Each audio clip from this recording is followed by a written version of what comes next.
अरे आम ले लो अब चतानी सरे आम ले लो।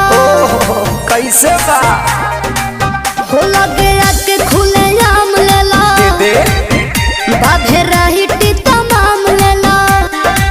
न टाइम वेस्ट करो टेस्ट अभी टटके है गा अरे टटके है गा तनी देखी जरा आवा तोरा आम के सवाद गोरी